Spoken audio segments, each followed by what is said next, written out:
Seja bem-vindo! Abram-se as cortinas e se prepare para mais um momento de literatura. Aquele momento em que você pode voar por meio da literatura. Hoje eu estou num cenário um pouquinho diferente e eu tenho também algo diferente para mostrar para você. Então, abra bem a sua mente para a gente poder pensar em outro mundo, completamente diferente, em outra cultura. Você já deve imaginar do que eu estou falando, né? Já sabe do que eu estou falando, já te dei várias dicas. Então, vamos lá. Olhe para a imagem que eu estou apresentando para você.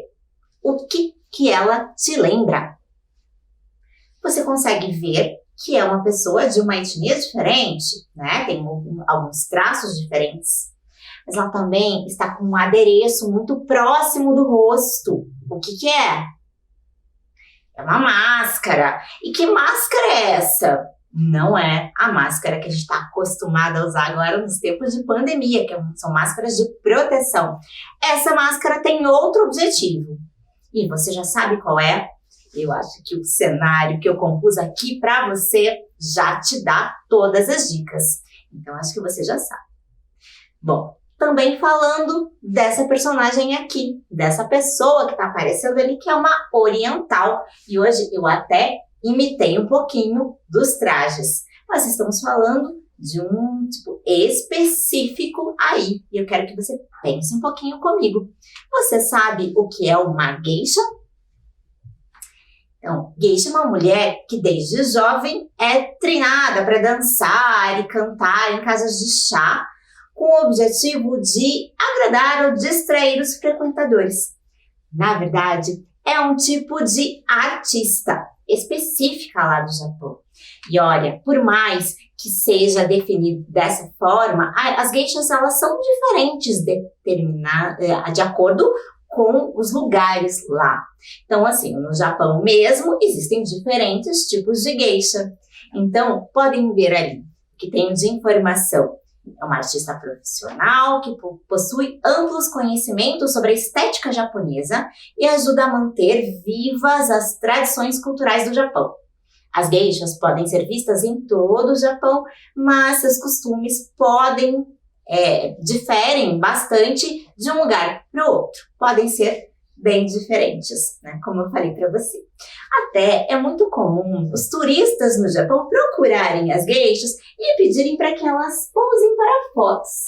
E elas fazem isso sim de bom grado. Até dão uma leve inclinadinha na cabeça para ficarem com uma pose mais bonita para foto. Mas também tem muita gente que tira foto e isso deve cansar a vida dessas mulheres, né?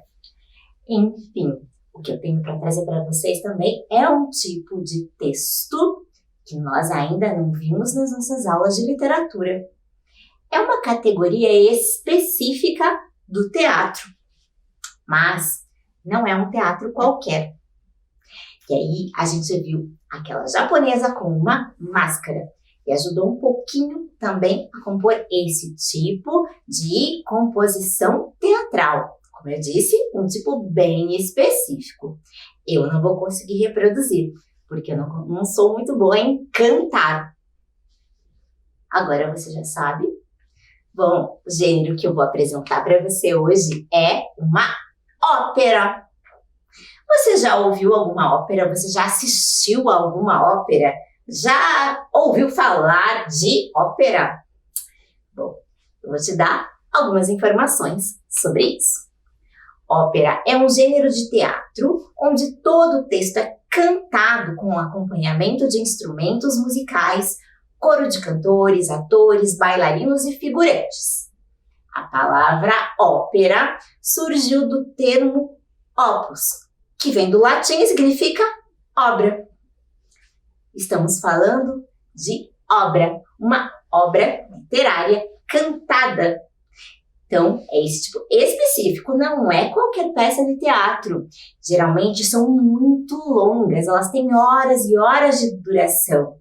São muito lindas, mas também muito cansativas, né? Porque para assistir esse tempo todo, o espectador tem que estar muito bem disposto e apreciar, porque é lindo demais. O que eu vou trazer para você aqui, obviamente, como eu disse que eu não vou cantar, é um conto baseado nessa ópera que a gente vai conhecer. E agora eu apresento ela para você. Madame Butterfly, composta pelo italiano Giacomo Puccini, em apresentação gravada neste ano no Royal Opera House de Londres.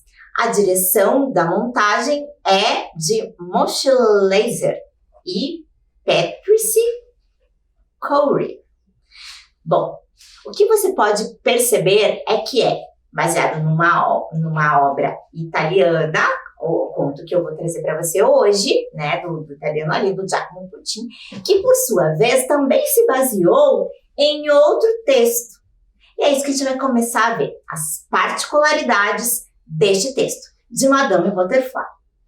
Você viu ali os cartazes da apresentação da ópera. E aí, nessa versão do livro que eu vou te mostrar, temos aqui uma representação do autor desse Giacomo Puccini, em que ele conta como é que foi a composição dessa peça. Olha ali comigo. Meu nome é Giacomo Puccini, sou compositor italiano. Nasci em 1858 na cidade de Lucca, onde atualmente todos os anos se realiza um festival de ópera que leva meu nome. Gosto de escrever óperas, sobretudo as que são bastante emotivas e teatrais. Fico encantado ao imaginar um grande espetáculo, como em minhas principais obras, La Bohème e Tosca. No ano de 1904, quis compor uma ópera diferente, algo exótico, no qual pudesse mesclar diferentes culturas. Foi assim que me deparei com Madame Butterfly. Para escrevê-la, baseei-me na peça teatral de um dramaturgo dos Estados Unidos, David Belasco, que anos antes havia sido produzida na Broadway. A estreia de Madame Butterfly foi no Teatro La Scala, em Milão, outra cidade italiana. Apesar de ter grandes cantores, a ópera não foi muito bem recebida, nem pelo público, nem pela crítica. Mas não desanimei, revisei, corrigi e alguns meses mais tarde voltei a apresentá-la. Foi um grande sucesso. Madame Butterfly é hoje uma das maiores óperas de todos os tempos. Alegro-me ao saber que neste momento você esteja a ponto de conhecê-la. Seja bem-vindo e abram-se as cortinas. Mas antes de conhecer propriamente a obra, também vou mostrar para você uma cantora lírica que representou Madame Butterfly.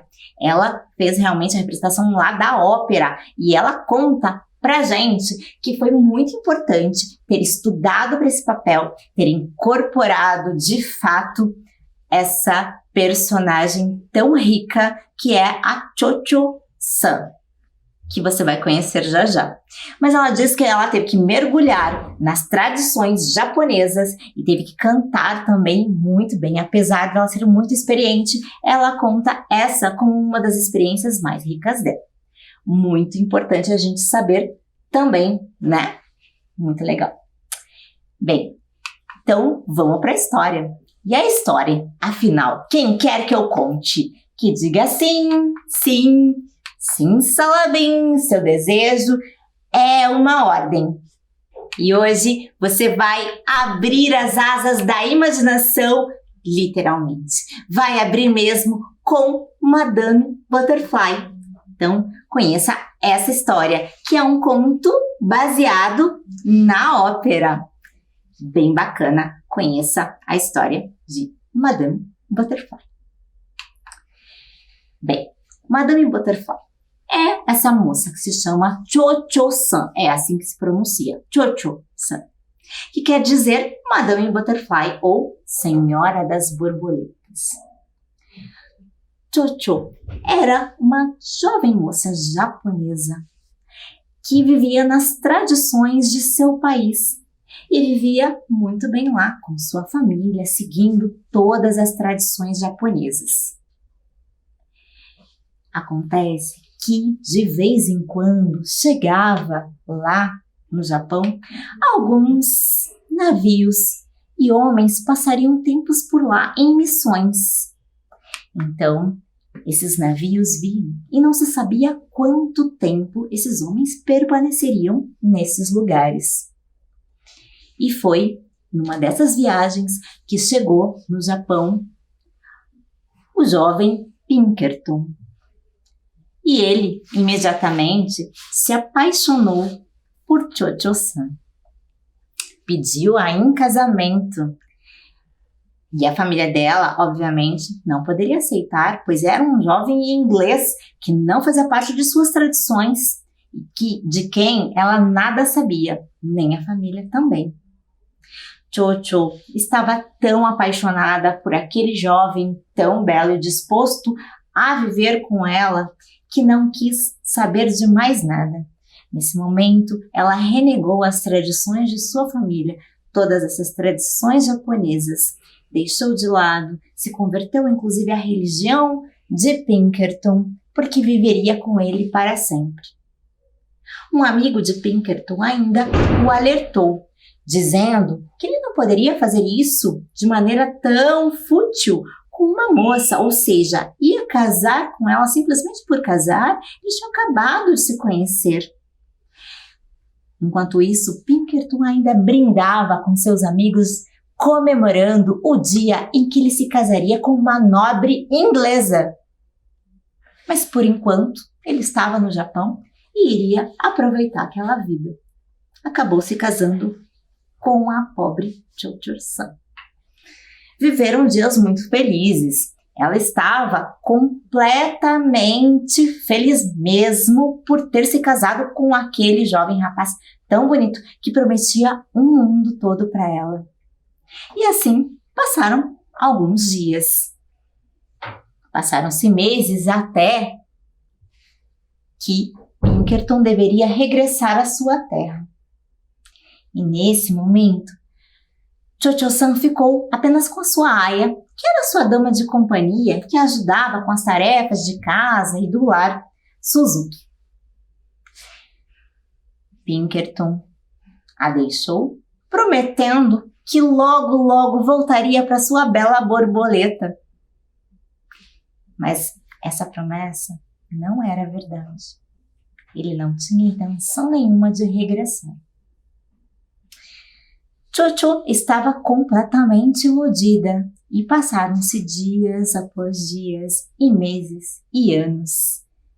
E diariamente ela conseguia sair de seu estado de tristeza para se arrumar, para se preparar e ficar esperando o seu amado chegar. Chegavam algumas embarcações, mas nunca Pinkerton estava lá. E assim se passaram muitos dias. Cho-Cho estava cada vez mais triste e ela só tinha por companhia a sua aia, Suzuki. Passaram-se os anos e um jovem príncipe, Yamadori, queria muito se casar com Cho-Cho-san.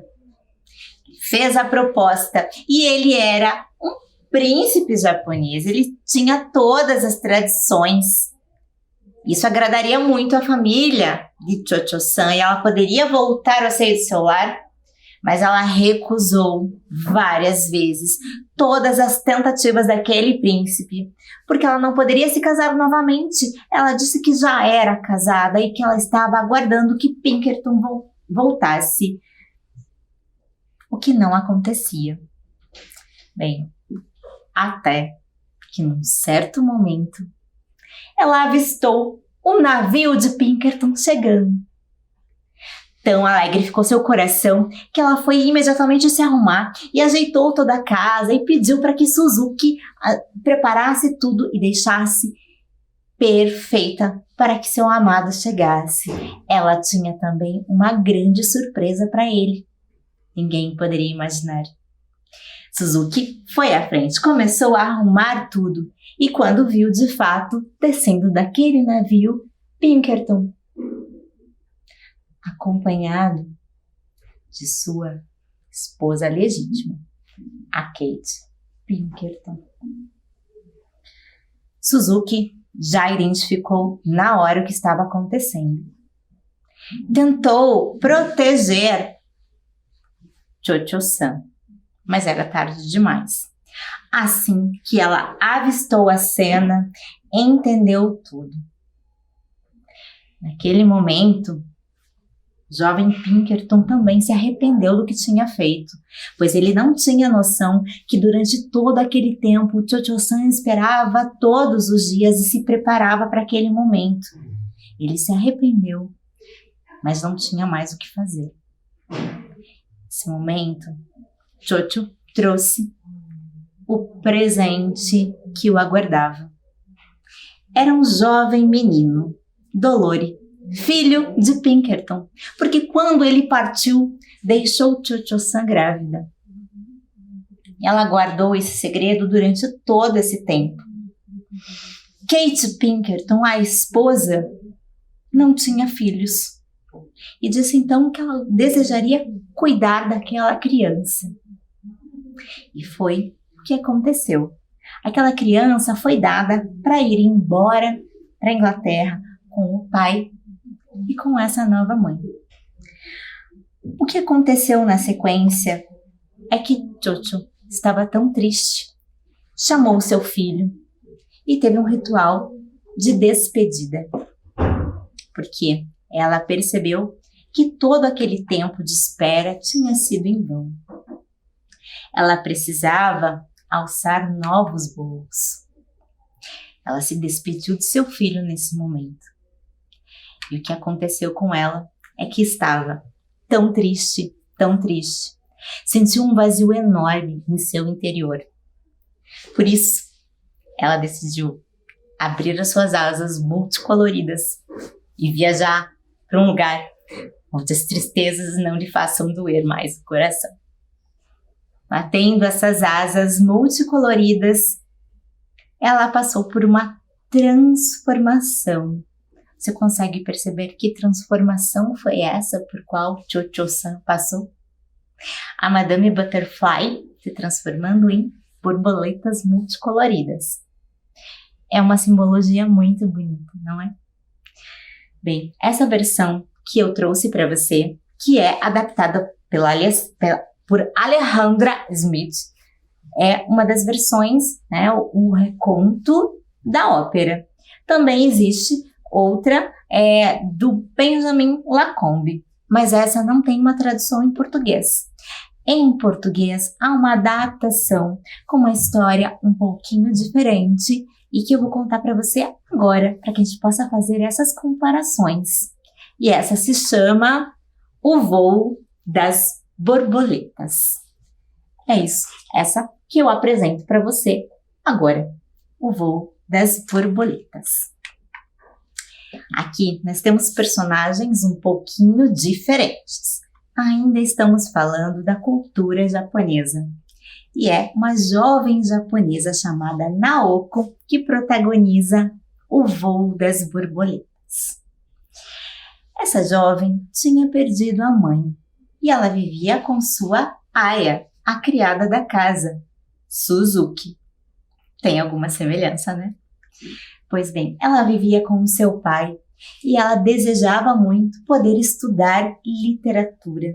Era o que ela gostava. Ela gostava muito de haikais, que são aqueles poemas típicos japoneses que chegaram para o Ocidente com a estrutura de 3 versos. Então, ela gostaria muito de seguir seus estudos e não tinha mais o apoio de sua mãe, que já tinha partido. Ou, como dizem lá no Japão, já tinha vestido o seu kimono branco. Vestir o kimono branco, na cultura japonesa, tem 2 grandes significados. Um é o do casamento, do matrimônio, e o outro é do sepultamento, no momento em que alguém morre e veste esse kimono branco. Pois a sua mãe já tinha vestido e ela vivia com o seu pai, que não permitiria jamais que ela frequentasse uma escola de literatura que era destinada somente para meninos. Ela deveria ter uma escola de boas maneiras. Era o que ela precisava, aprender a se portar. Quando por fim chegou o dia em que Naoko deveria partir para a escola de boas maneiras, ela decidiu conversar com Suzuki. Pois elas eram muito íntimas e ela tinha certeza de que Suzuki a ouviria. Ela pediu que quando chegassem à cidade onde ela ia estudar, que não a procurasse mais e que a deixasse seguir seu rumo, que o pai dela não saberia de nada, não haveria problemas para Suzuki. Naoko decidiu esconder um kimono masculino, o de seu pai, na sua bagagem. Então, assim que chegaram na cidade, Naoko se vestiu de menino. Suzuki a deixou seguir seu caminho e assim ela poderia frequentar a escola de literatura. Foi onde ela conheceu Kamo, um jovem também interessado em literatura que também adorava haikais, e os dois acabaram ficando no mesmo quarto. Kamo sentiu-se atraído por Naoko, mas ele não sabia que era uma garota, então ficou muito confuso com seus sentimentos. Chegou um momento em que o pai de Naoko mandou buscá-la para que ela contraísse matrimônio, para que ela se casasse, enfim, e ela não teve alternativa, teve que ir para lá. Nesse momento, ela deixou um haikai para Kamo. Homem ou mulher, a pequena rã, talvez? Quem ama sabe. Esse é o haikai, aquela estrutura de 3 versos, que é esse típico poema japonês. E é claro que ele entendeu na hora o recado. E ele foi em busca de sua amada. Quando chegou, soube que ela já estava prometida a outro homem. E ele regressou à sua cidade. Acabou morrendo de tristeza tempo depois. Quando a notícia chegou para Naoko, ela estava demais. Ela estava muito triste. E ela estava prestes a se casar. Então, ela vestiu o kimono branco, mas foi em direção ao lugar onde Kamo tinha sido sepultado. Céus estavam carregados e começou uma chuva torrencial. Estava realmente muito forte. Parecia que os céus estavam chorando a tristeza daquele jovem casal. Naoko foi seguida por Suzuki e por seu pai. Naoko se debruçou sobre o túmulo do seu jovem amado e deixou que as lágrimas escorressem. E em meio àquela grande tempestade, um estrondo maior ainda surgiu.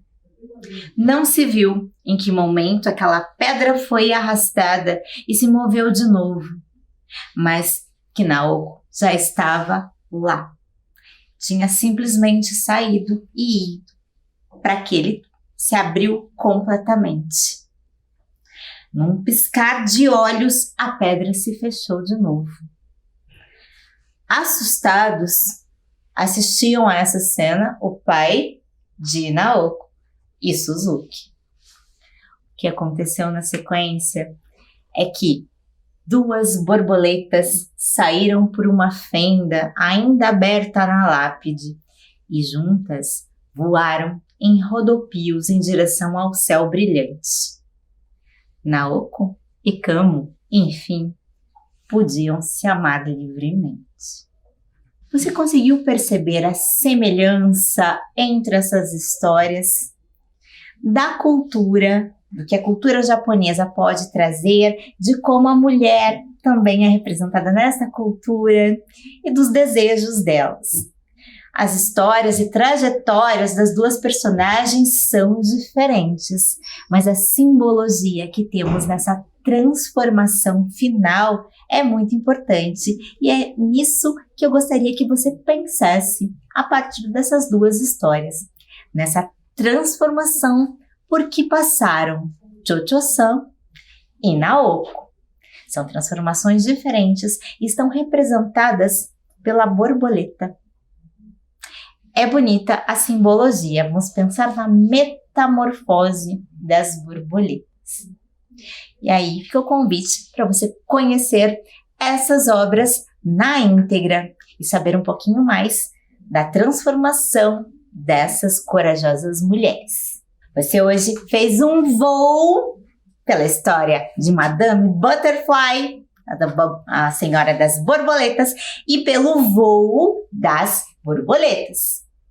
Duas histórias muito bonitas que traziam essas borboletas representando algo muito importante. Lembra que eu falei no finalzinho da aula que teve um ritual de transformação? Olha que palavra grande e diferente. Transformação.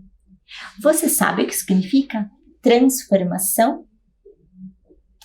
Bom, eu preciso que você pense agora, auxiliado por essa imagem, a fazer associação de transformação com borboleta, porque é a representação que a gente tem das duas histórias.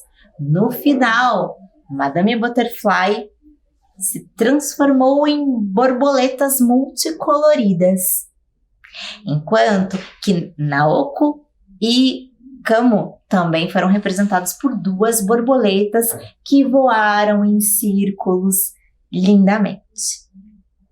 Então, o que será que borboleta tem a ver com transformação? Você já ouviu falar disso?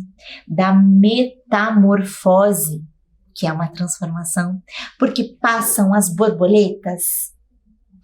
Então, a gente tem aqui um momento em que a borboleta, que ainda era uma lagarta, tinha se colocado num casulo, estava fechado, para que depois pudesse se transformar em borboleta. Você já viu isso? Já ouviu nas suas aulas de ciências, de repente? Já ouviu falar desse processo por que passam as borboletas? Então, é um momento que não é muito fácil, não. Imagino eu, porque eu não sou borboleta, mas poderia tentar me colocar nesse lugar de uma lagarta que tem que se fechar no seu casulo para poder passar por essa transformação. Ela só vai poder ser borboleta se passar por essa transformação, se passar por esse período fechado. Então, vamos pensar um pouquinho na nossa história. O que aconteceu de fato com as nossas personagens principais, com Cho-Cho-san e com Naoko? Elas passaram por uma grande transformação e viraram borboletas ao final. Então, a mensagem que eu deixo para você nesse momento é para pensar o que tipo de transformação passou cada uma delas. Então, a transformação que pode ser gerada pela tristeza, como no caso delas, mas é uma transformação que a trouxe para algo melhor. Assim, elas poderiam voar para mais longe, elas poderiam seguir outros caminhos. Então, o que você viu nessa aula foi um momento de transformação dessas duas personagens, nas duas histórias, principalmente. Então, o que eu trago para você é a palavra transformação e a palavra borboleta. E te lanço um desafio. Você vai tentar usar a palavra transformação em duas frases diferentes, contando para alguém que mora com você. Pense no significado da palavra transformação. Depois de você conseguir usar essa palavra transformação e que algum adulto, alguém que mora com você, possa te dizer que foi usada com sucesso, se você conseguir usar por 2 vezes, a palavra é tua. Olha que legal! Então agora é o desafio que você tem. Vai usar a palavra transformação em 2 frases diferentes, com situações bem diferentes, e se forem aprovadas, você já ganhou essa palavra nova para o seu vocabulário. Então, continue pensando na história de Madame Butterfly, no voo das borboletas, na transformação e no seu vocabulário novo. E a gente se encontra numa próxima história. Então, até lá!